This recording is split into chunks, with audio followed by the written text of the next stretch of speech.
இப்ப இதுவரை ஊதர் மனிதன் ஓமையில் பல அம்சங்கள் இருப்பதனால் ஒவ்வொரு அம்சத்தையும் தெளிவாக பார்க்க வேண்டும். அதாவது டெஸ்ட் கிரிக்கெட்ல எப்படி ஒவ்வொரு பிளேயரையும் விளையாட விட்டு பார்க்கிறார்களோ அதுபோன்று இங்கே ஒவ்வொரு அம்சத்தையும் தெளிவாக பார்க்க வேண்டும் என்பதால் இது நீண்ட ஒரு எபிசோடு என்று சொல்லலாம், நீண்ட ஒரு பகுதியாக போய்கொண்டிருக்கிறது என்பதை பார்த்தோம். அப்படி பார்க்கும்பொழுது இந்த பிரேஸ் தி லார்ட் வாழ்த்துரை கூறுவோர் குறித்து பார்த்து வந்தோம். அப்ப இந்த பிரேஸ் தி லார்ட் வாழ்த்துரை எதற்காக, இதற்கும் அதற்கும் என்ன தொடர்பு இருக்கிறது என்று பார்க்கும்போது, அதாவது கூலியாட்களுள் ஒருவராக என்ற வார்த்தைக்கும் இந்த வாழ்த்துரை கூறுவோருடைய வார்த்தைக்கும் என்ன கருத்துக்கும் என்ன தொடர்பு இருக்கிறது என்று பார்க்கும்பொழுது என்ன பார்த்தோம் என்றால், இவர்கள் இந்த நிலைப்பாட்டை எடுப்பதில்லை. இவர்கள் வேறொரு கருத்தை நமக்கு சொல்லித் தருகிறார்கள். பாருங்க, 3 நிலைப்பாடு இருக்கிறது. ஒன்று கடவுளின் குடும்ப உறவை கேட்பது, இன்னொன்னு கடவுளின் குடும்ப உறவை கேட்காமல் இருப்பது, மூன்றாவது கடவுளின் குடும்ப உறவு வேண்டாம் என்று சொல்வது. 3 நிலைப்பாடு இருக்கிறது மக்கள் மத்தியில். வேண்டாம் என்று சொன்னால்தான் கடவுள் நமக்கு உறவு தரமாட்டார், கேட்காமலே இருந்தா கூட உறவு கொடுத்துருவார்னு சொல்லி கொடுக்கக்கூடிய குருக்கள் தான் பிரேஸ் தி லார்ட் குருக்கள் என்று பார்க்கிறோம். அது என்னது, வேண்டாம் என்று சொல்லாத நிலை. அப்படின்னா வேணும்னு சொல்லல, வேண்டாம்னு சொல்லாத ஒரு நிலைப்பாட்டுல இங்க குருக்களும் 1000 1 2 இருக்கலாம், பொது நிலையினரும் இருக்கிறார்கள். அவங்க என்ன நினைக்கிறாங்கன்னா, நான் வேண்டாம்னு சொன்னாதானே அவர் எனக்கு கொடுக்க மாட்டாரு, சும்மா இருந்தா அவர் கொடுத்துதானே ஆகணும் அப்படின்னு நினைக்கிறாங்க. அதான் நம்மளோட நிலையை உணராதவர்கள். நீ கேட்டாதான் கொடுப்பேன்னு சொல்லி மத்த 7:7 சொல்றாரு, கேளுங்கள் கொடுக்கப்படணும். இல்ல நான் தப்பு செஞ்சிருந்தாதான் எனக்கு கொடுக்க மாட்டாரு, நான் தப்பு செய்யாத நிலையில இருந்தாலே எனக்கு கொடுத்துருவாரு. பாருங்க அவங்க வாதம், பிரியாணி குருவோட வாதம். பிரியாணி ஒண்ணு அந்த பிரேஸ் தி லார்ட் குருக்கள் எல்லாமே பிரியாணி குருக்கள் தான். ஏன்னா அவங்க எல்லாருமே பிரியாணிக்கு பதிலாக வேற ஏதோ ஒன்று சொல்ல போறாங்க. அதுல என்ன தப்பு இருக்கிறது, தப்பு என்ன பாவம்? ஐயா, இது தானாக கிடைக்கக்கூடிய சத்திர சாப்பாடு அல்ல. சத்திரத்து சோத்துக்கு தாத்தையங்கார் சிபாரிசா அப்படின்னு ஒரு பழமொழி இருக்கிறது தமிழ்ல.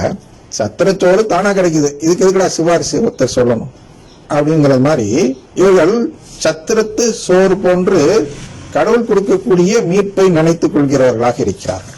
அது தானா கிடைக்க போது, டேக் இட் ஃபார் கிராண்டட் ஆங்கிலத்தில் சொல்வார்கள் அல்லவா. அதாவது தானா கிடைக்கக்கூடியதற்கு எதற்கு நமக்கு இந்த பிரச்சனை? அப்ப நான் ஒன்னும் சத்திரம் சோறு வேண்டான்னு சொல்லலையே, அப்ப எனக்கு தானா தானே கிடைச்சிரும்ல அப்படின்னு வாதாடுறதான் இதுல என்ன தப்பு இருக்குன்னு கேட்கறது.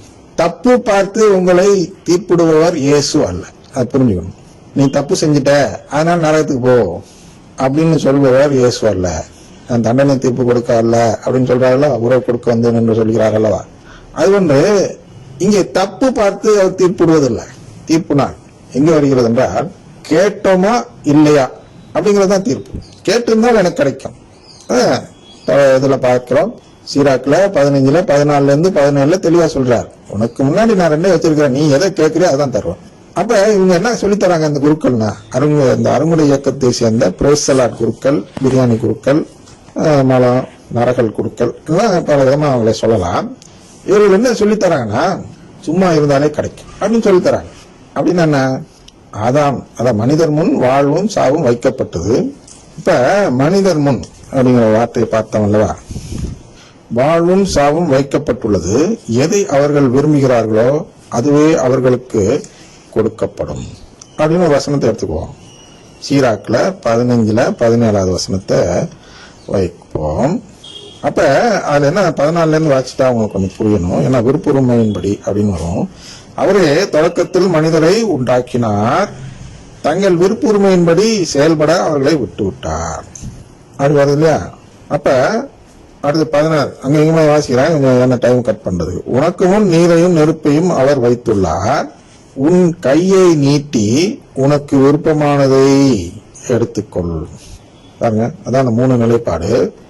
கையை நீட்டி விருப்பமானதை எடுத்துக்கொள்வது ஒரு நிலைப்பாடு, கையை நீட்டாமல் எதையுமே எடுக்காமல் இருப்பது 2வது நிலைப்பாடு. அதாவது கையை நீட்டி வாழ்வை எடுத்துக்கொள்வது ஒரு முதல் நிலைப்பாடு.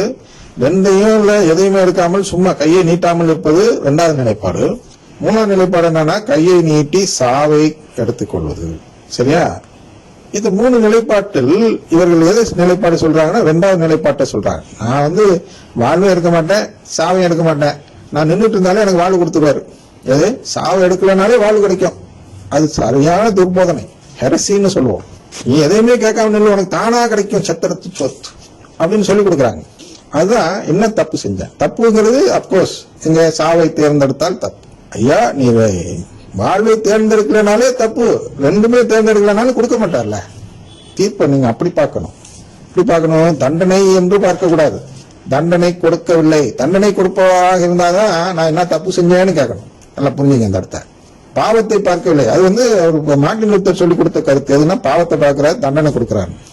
500 வருஷம் நம்ம திருச்சபை பாடுபட்டுருச்சு. ஆனால் அந்த குருக்கள்லாம் அந்த நம்பிக்கைக்கு மாறிவிட்டார்கள். அதனால்தான் வளமை நற்செய்தியை நம்புகிறவர்கள் என்று சொல்கிறோம். இவர்களை தான் யார தண்டனை தீர்ப்பு கொடுப்பவர் தான் இயேசு நம்புவர்கள் தான் வளமை நற்செய்தியை நம்புகிறவர்கள். அப்ப நான் பாவம் செஞ்சாதான் இயேசு நரகத்துக்கு அனுப்புவாரு அப்படின்னு சொல்லி கொடுக்குறாங்க. இப்ப என்ன பாவம் செய்யாத நரகத்துக்கு அனுப்புவார் நீ சொல்றியா அப்படின்னு நீங்க கேட்டீங்க இல்லையா? பெரிய பெரிய குற்றம் கண்டுபிடிச்ச மாதிரி. நான் அதை சொல்லல, அது தண்டனை கொடுக்கறதுக்கே வரல, அவர் உறவு கொடுக்க வந்தார். அதான் தீர்ப்பு நாள். உறவு கேட்டீங்களா கேட்கலையா அதாங்க பேச்சு. நீங்க தப்பு செஞ்சீங்களா ரைட்டு செஞ்சீங்களா பேச்சுல. இப்ப மகாத்மா காந்தி இருக்காரு, அவர் எந்த தப்புமே செய்யாதனால அவருக்கு மகாத்மான்னு பேர் வச்சிருக்கிறோம். அவருக்கு என்ன தீர்ப்பு கிடைக்கும் என்றால், நீ உறவு கேட்கல அதனால உனக்கு கொடுக்க முடியவில்லை எம்கேஜி அப்படின்னு சொல்லி கடவுள் தீர்ப்பு சொல்லிவிடுவார். நல்லதுதான் செஞ்சாரு, உங்களுடைய கருத்துப்படி மனித சட்டத்தின் அடிப்படையில் நல்லதாக செஞ்சவர் தான் மகாத்மா காந்தி. ஆனா கடவுள்கிட்ட என்ன கேட்கல, கடவுளின் குடும்பத்தில் உறவு வேண்டும் என்று கேட்கவில்லை, மாட்டேன்றார். எனக்கு பிடிக்காது, அந்த குடும்பத்தை பிடிக்காது. குடும்பத்தை உருவாக்கின இயேசுவை பிடிக்கும், குடும்பமாக வாழும் கிறிஸ்தவர்களை எனக்கு பிடிக்கவே பிடிக்காதுன்னு சொன்னவர். அப்படின்னா என்ன, கடவுளின் குடும்பமே எனக்கு பிடிக்கவே பிடிக்காதுன்னு சொன்னவர். அவர்கிட்ட எப்படி கூப்பிட்டு கொடுப்பார்? கொடுக்க முடியாது. அந்த நிலைப்பாட்டை எடுக்க வைப்பதுதான் யார் என்றால் இந்த அயோக்கியன் என்று சொல்லக்கூடிய அந்த அருங்குடை இயக்கத்தின் தூயாவி. இந்த அயோக்கியத்தனம் தான் செய்கிறான். நீ தப்பு செய்யாமல் இருந்தாலே உனக்கு மீட்பு கிடைத்துடும். அதனால நல்லா கவலைப்படாம இங்க வா, நல்ல புதுமைகள்லாம் நடக்குது பார். அதான் அடையாளமாக. எதன் அடையாளமாக? இப்ப நீ கேட்காம இருந்தாலே உனக்கு புதுமையெல்லாம் நடக்குது, அருண் செயல்கள் நடக்கிறது.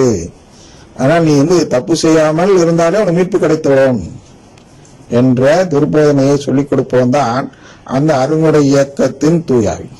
உண்மையான தூயாவி என்ன சொல்வார் என்றால், ஐயா நற்கரணை விட்டு இந்த வந்துடாத, நற்கரணையில தான் நான் இருக்கிறேன், நீ நற்கரணை புசிக்கும் போது நான் உன் மீது இறங்குகிறேன், அந்த அளவுக்கு நான் இறங்கினால் போதும் உனக்கு மீட்பு கிடைத்துவிடும், இந்த வல்லமை தரக்கூடியதெல்லாம் எதிர்பார்த்து இந்த வந்துடாத, சிலுவையை தூக்கிக்கிட்டு அப்படின்னு ஒரு ஒருத்தர் சொன்னால், ஒரு ஆவி சொன்னால், அந்த ஆவிதான் தூய ஆவி.